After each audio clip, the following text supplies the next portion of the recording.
Hello and welcome back to Car Rental University. I am your host, Alex Withrow.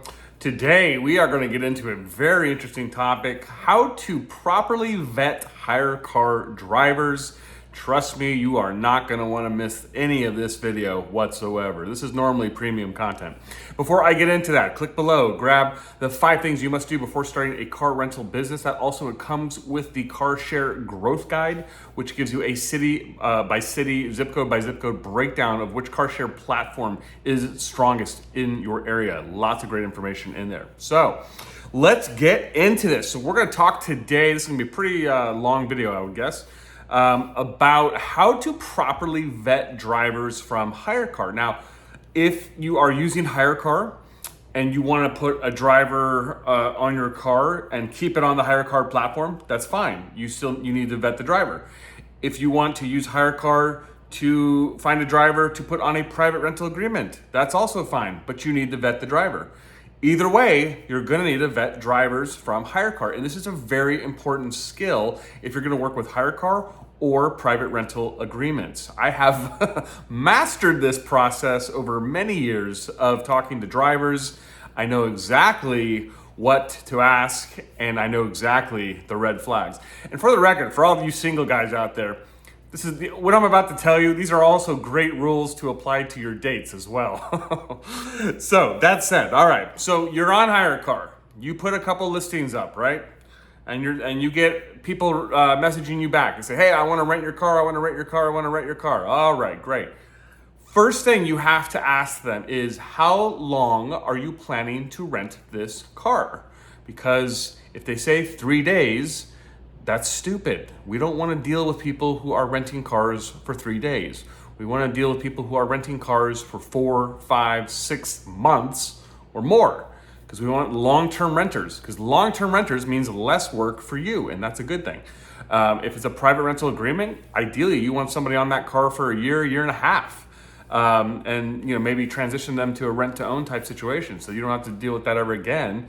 And finding a driver, and then you just collect that money the whole time. So let's get into this. So you want that when you talk to people, you want to make sure that they are looking to rent the car long term. Now, most drivers on HyreCar now are kind of conditioned to this question. They know what the right answer is. So obviously for us as hosts, we want to rent to people for a long period of time. So once you get, typically depending on the market, you'll get a lot of leads. When I was in New Jersey and New York, I got a lot of HyreCar leads for cars. When I was in Atlanta, I got a ton. Miami has been a little slower on HyreCar. Miami's not, I wouldn't say, is a big HyreCar market, but Atlanta and New Jersey and New York were very popular with HyreCar. So that said, you want to get 3, 4, 5 people who are looking to rent long term and get their cell phone number, because we're going to have a conversation with them, because we want to ask specific things and find out very specific information to see if they are a good candidate to drive your car. Now, so when we are asking questions with the driver, and this is a live conversation on the cell phone, no texting, we're going to do this old school style, like 1996, all right? You're going to call them up.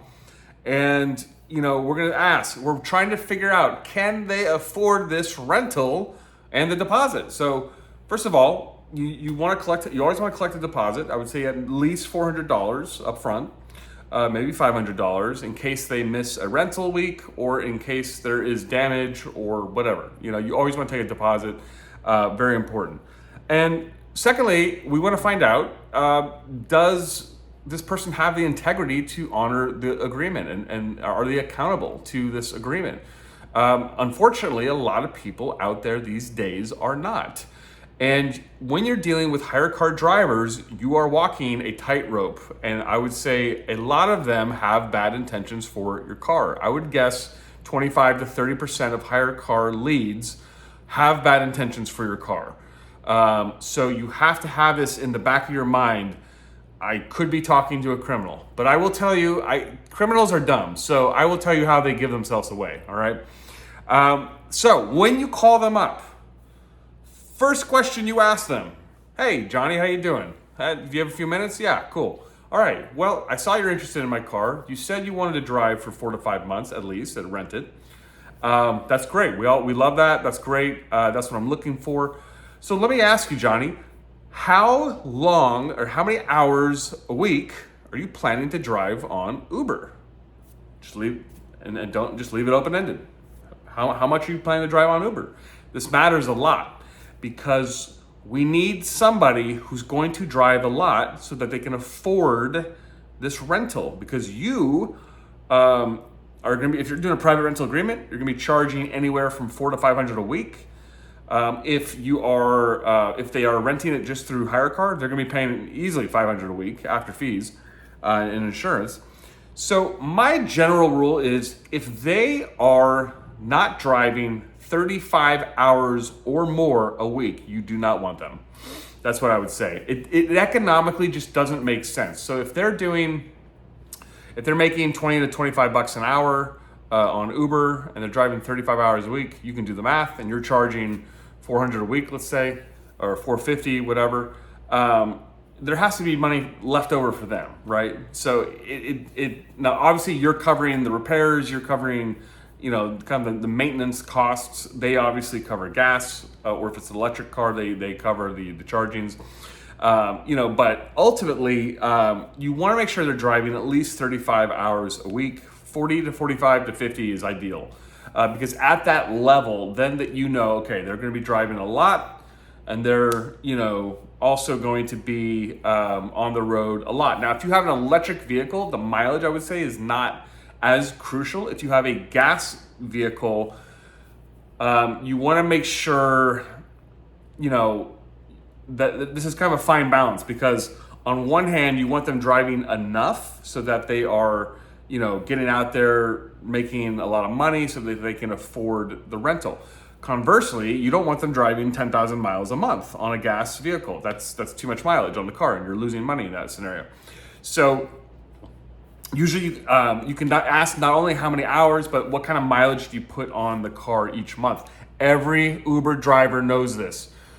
Trust me when I say every Uber driver knows this. So they will know, trust me. So some guys will say, I do about 5,000-6,000 miles a month. That's okay. I wouldn't want to go more than that, but that's okay. If they say, I drive 8,000-9,000 miles a month, too much. It's too much, okay? Another question I like to ask, do you have any other sources of income? Do you have a side job? Do you do other stuff? Sometimes guys do. They just are doing Uber on the side. Sometimes people get sick and they can't drive, and so they have to obviously rely on some other source of income. In this scenario, I would say it's a bonus. It's not a prerequisite, but it's a bonus if they have another, source of income. That's helpful. Another question I'd love to ask: have you rented before? Have you worked with, another host or owner before? Was it a long-term agreement? How long did you guys work together? If they say, yeah, we had a great experience with them, blah, blah, blah. Oh, great. Can I get a reference? Usually they won't want to give you a reference, frankly, but I just like to ask that question just to see how they respond. If they go, yeah, I have no problem getting you a reference. He was, Jim was cool. Okay, cool, no problem. I probably won't follow up on that, but if they're like, yeah, I don't really want to give you a reference. Then you're kind of like, okay, what happened?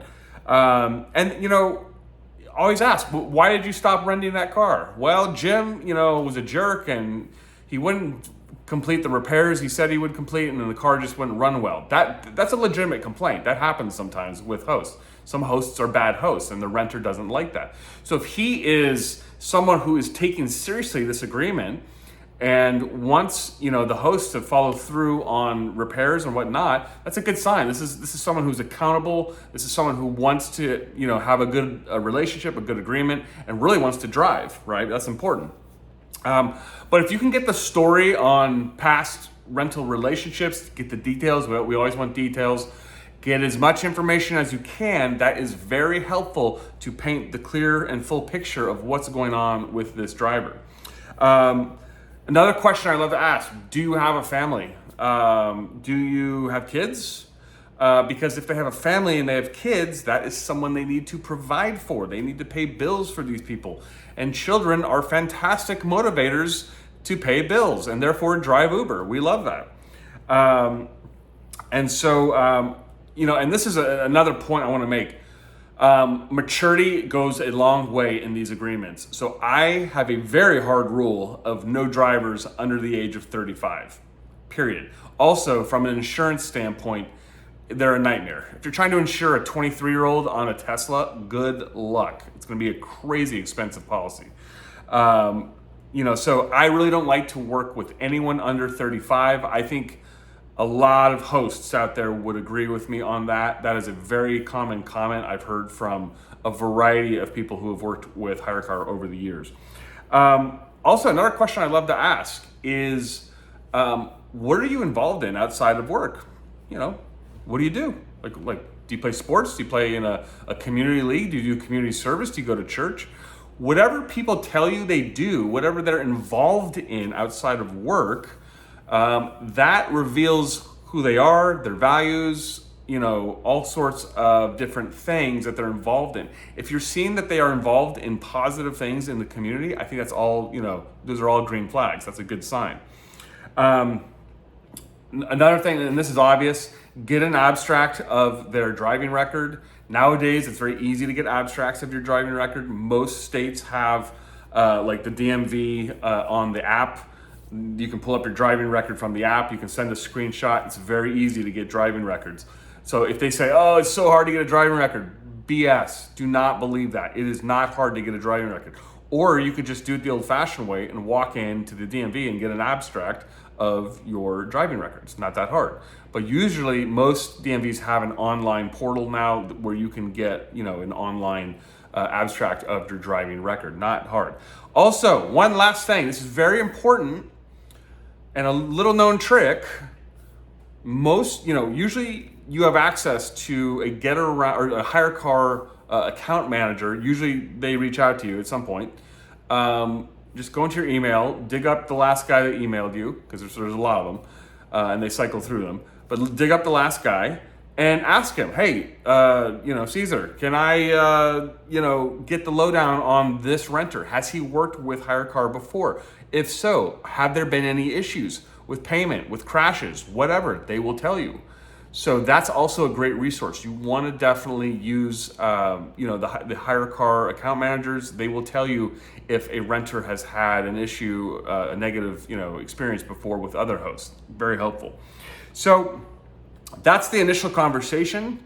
You get a lot of information from all that, right? So at this point, if you have this type of this level and in-depth conversation with, 3 or 4 people, you're going to get a kind of a ranking in your mind of who feels solid and who does not feel solid, right?